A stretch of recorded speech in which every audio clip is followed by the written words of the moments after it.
Mayong hapon, Negros. Inin DigiCast Negros 10. Ang napulo ka mga nagapanguna nga balita sa Islas ng Negros, ang amon igadulong sa inyo.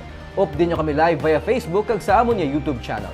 Kag karon sana naman kami mabatian sa radio station nga FMR Bacolod 91.1. Kag yari na ang top 10 nga mga balita sa Negros, subong adlaw. Construction sa isa kabulangan sa barangay Tangub sa Bacolod City, ginpauntat sang obo. Compound nga ni Governor Henry Teves ginraid, mga high-powered firearms nakuha sa otoridad. SRA Administrator nag-resign epektibo Abril 15. Pag-asa, nagabantay na sa El Nino nga ginapaabot magasugod sa bulan sang Hulyo. Kag sa good vibes, mulberry picking sa tripping ni Ruming, kag isa ka grupo nagabulig mapakaon ang kasapatan sa isa ka zoo sa Negros Oriental sa Baganihan. Tinatanan sa DigiCast Negros 10. Sa number 10,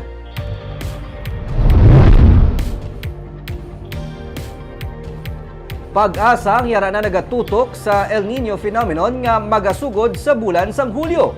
Padayon niya gina-monitor sang pag-asa ang El Nino Southern Oscillation o kunang ENSO condition sa Tropical Pacific.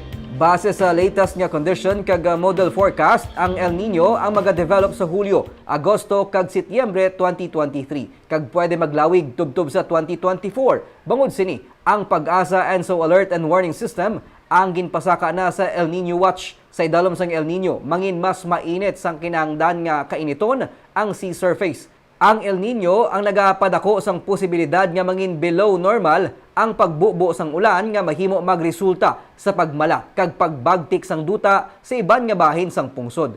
Pero ang west nga porsyon sang Pilipinas mangin above normal ang rainfall nga condition.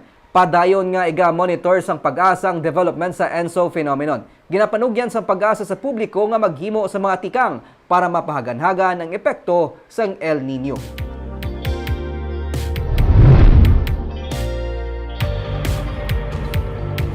Sa number 9, Community Fire Auxiliary Group sang Barangay Tangob nagkampiyon sa nahauna nga Mayor Albi Benitez Fire Olympics sa Bacolod City Government Center.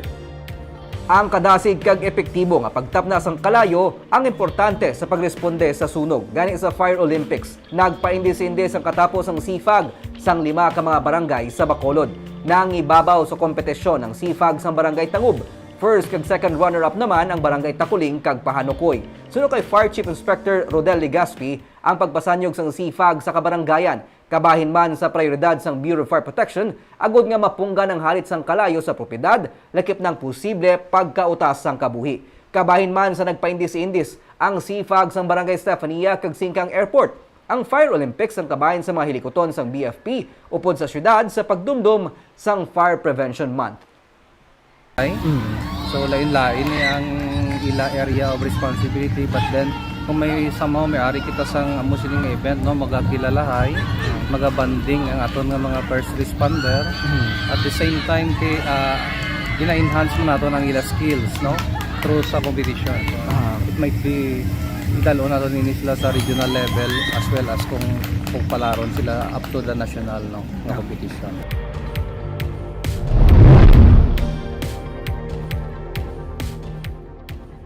Sa number 8, dalasang pagdumdum sang Semana Santa ginpasaka na sa Blue Alert status ang Operation Center sang Regional Disaster Risk Reduction and Management.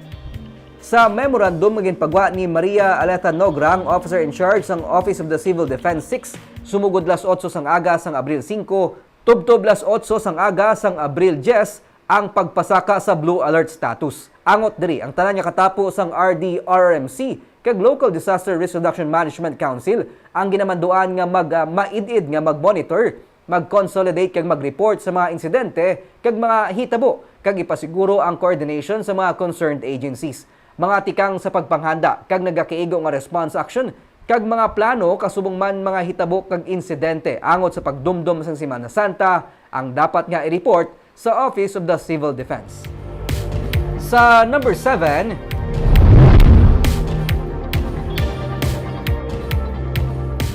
kung mangin isa na gidman kalayi, ang Negros Occidental ang magapatuman sang 4-day workweek sa mga empleyado sini. Inisunod kay Provincial Administrator Rayfrando Diaz nga nagsiling nga ang 4-day work week maayo sa physical, psychological kag mental health sang tagsa-tagsa. Ginapatuman ini sa iban nga mga pungsod suno sa iya. Pero iya man ginsiling nga may mga talatapan kag services nga magahinay sa idolom sang 4-day work week. Nalakip diri suno kay Diaz ang pagbaton sa mga payment kag mga ginapatigan nga ocular inspection. Damlag pa, ginduso sang Department of Finance ang 4-day work week bilang kabahin sang austerity measures.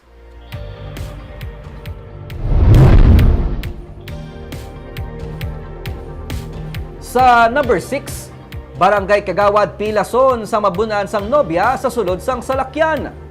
Pilason ng 44 anyos nga Barangay Kagawad sa Bai City, Negros Oriental matapos ini mabunan sa iyang nobya sa sulod sang salakyan sa Banwa sang San Jose. Ang biktima mo si Jose Ramon Buford.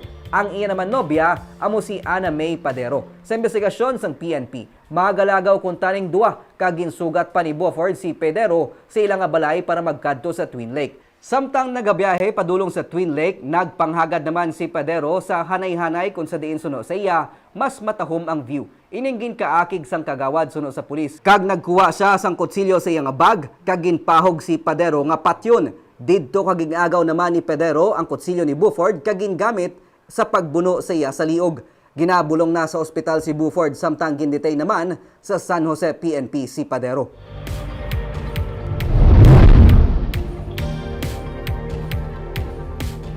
Sa number 5, Provincial Director sang Negros Oriental PNP ang ginrelieve sa pwesto. Ginrelieve siya nga pwesto effective March 22 ang hepe sang Negros Oriental Police Provincial Office nga si Colonel Reynaldo Lizardo. Ini sa tunga sa karon sang investigasyon sa pagpatay kay Governor Ruel Digamo sang Marso 4 sa Pamplona. Lakip nang kamatayan man sang ulo kay iban pa sang among adlaw.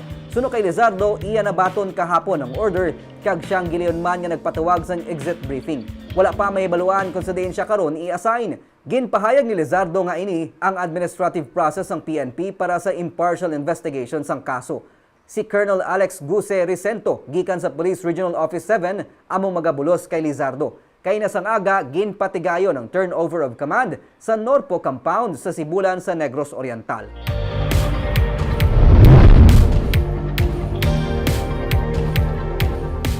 Sa number 4, compound di anay Governor Henry Teves ang ginraid sang CIDG.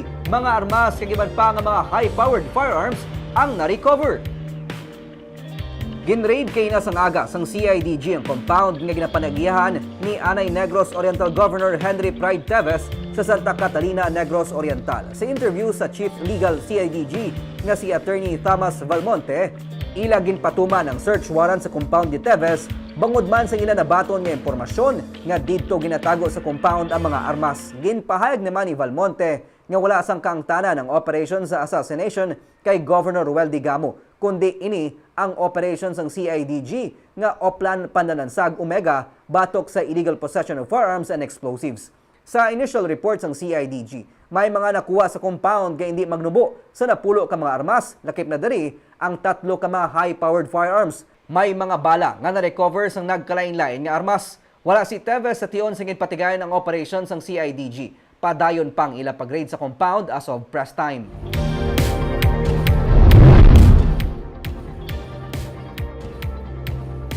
Sa number 3, grupo nga Amlig Kuryente ang nagaduso nga kung hindi man lamang maparehistro sa Cooperative Development Authority ang Seneco, mas maayon na lamang nga ibaligya ini sa interesado sa baylo nga iduso ang joint venture agreement.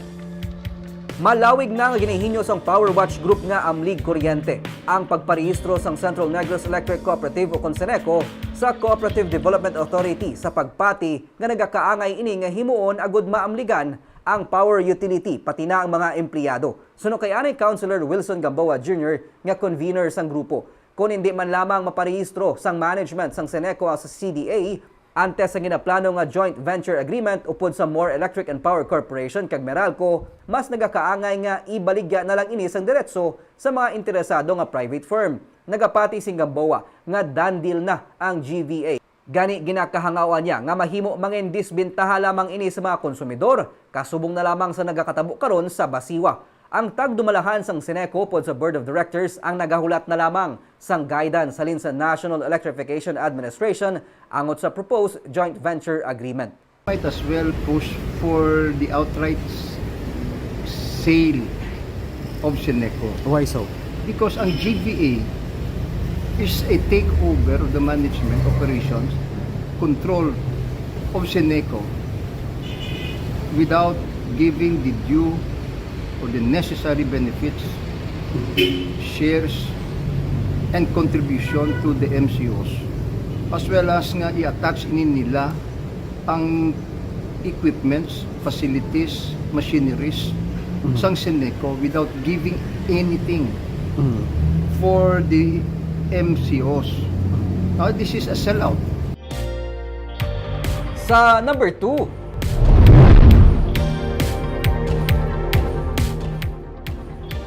Sugar Regulatory Administration Administrator David Jan Tadeos Alba ang nag-resign. Sunod sa Malacanang, nagbiya sa iyang pwesto si Alba bangod sa iya worsening health. Sunod sa Presidential Communications Office kon PCO, effective April 15 ang resignation ni Alba. Gindugang pa ang PCO nga ginpahibalo ni Alba si Executive Secretary Lucas Bersamin sa iyang resignation sang Miyerkules. Kagintingwaan pa sini nga kumbensyon si Alba nga hindi magbiya sa pwesto.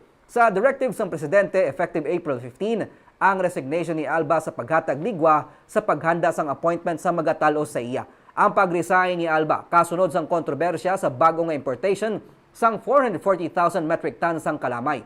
May pila naman ang nagpautwas sa kanugon sang pag-resign sa Negrense nga administrator kasubong kay Wenny Sancho sang Save the Sugar Industry Movement. Sunod naman sa National Federation of Sugar Planters President Enrique Rojas, ginarespeto nilang desisyon ni Alba pero hindi man malikawan ang pagpanumdum sa mga tawo kon bala ang iya sini resignation may angot sa bagong nga sugar importation nga labing questionable. Sa idalom sang circumstansya nga nagapalibot sini, ginadayaw ni Rojas aningin desisyon ni Alba. Ginkakas niya ang iya kaugalingon sa anuman nga kahilabtanan sa questionable nga importation. Nagalaom karon ng NFSP nga ang magabulos kay Alba, isa ka persona nga may lubos nga ihibalo sa industriya kag wala sang vested interest kag labing tampad. Kag sa numero 1 sa mga balita subong adlaw.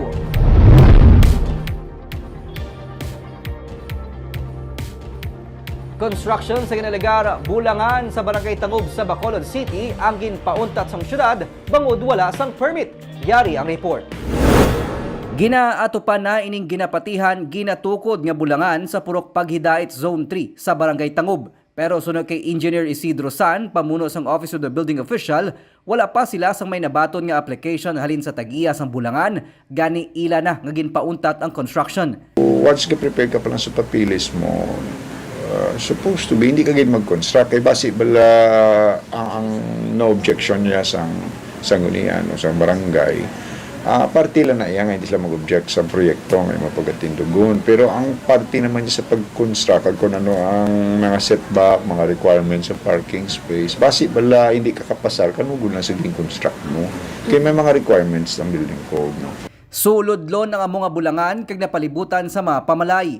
Gintingwaan sang katapos ang media nga makuwaan sang pahayag ang tag-iya sang propiedad apang bisa ng mga nagabantay diri ang hindi luyag maghatag sang pahayag. May pila naman ka mga residente labi na mga nagabulang ang pabor sa pag-operate sang bulangan nga malapit sa ila balay. Oportunidad man ini para sa ila nga makakita sang duga nga pala nga buyan. Wala man ko problema kung may ano lang. Pro case mo hindi agaho doon ano.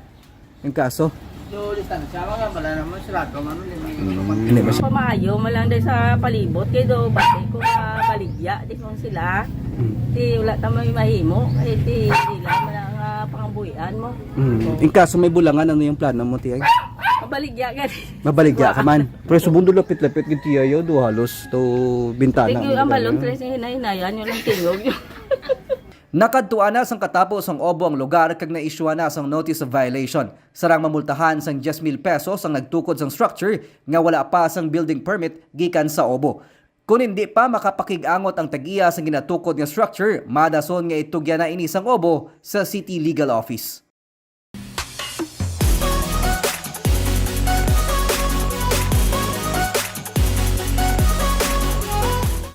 Kag para naman sa amon nga pabalon sa inyo nga pampagood vibes sini nga weekend. Nakahibalo kamo bala nga diri sa La Casillana, malapit lang sa tiilan sang bulkan Kanlaon, pwede ka mag-mulberry picking. Kutob sa ma-harvest mo, ipakilo mo kag kanon. May 400 ka mga puno sang mulberry.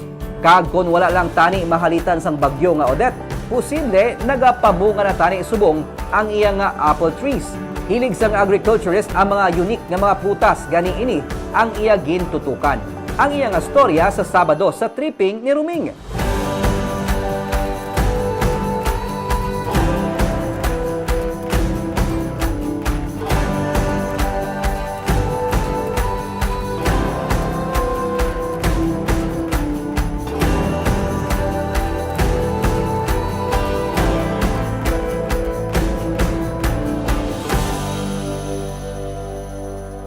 Kag sa Baganihan, wala na makabangon pang isa ka zoo sa Amlan Negros Oriental makaligad ng halit sang pandemic. Tub-tub karon, inadlaw na nga nagakagutman ang mga wild animals nga yara sa zoo, kag may tigre na nga napatay.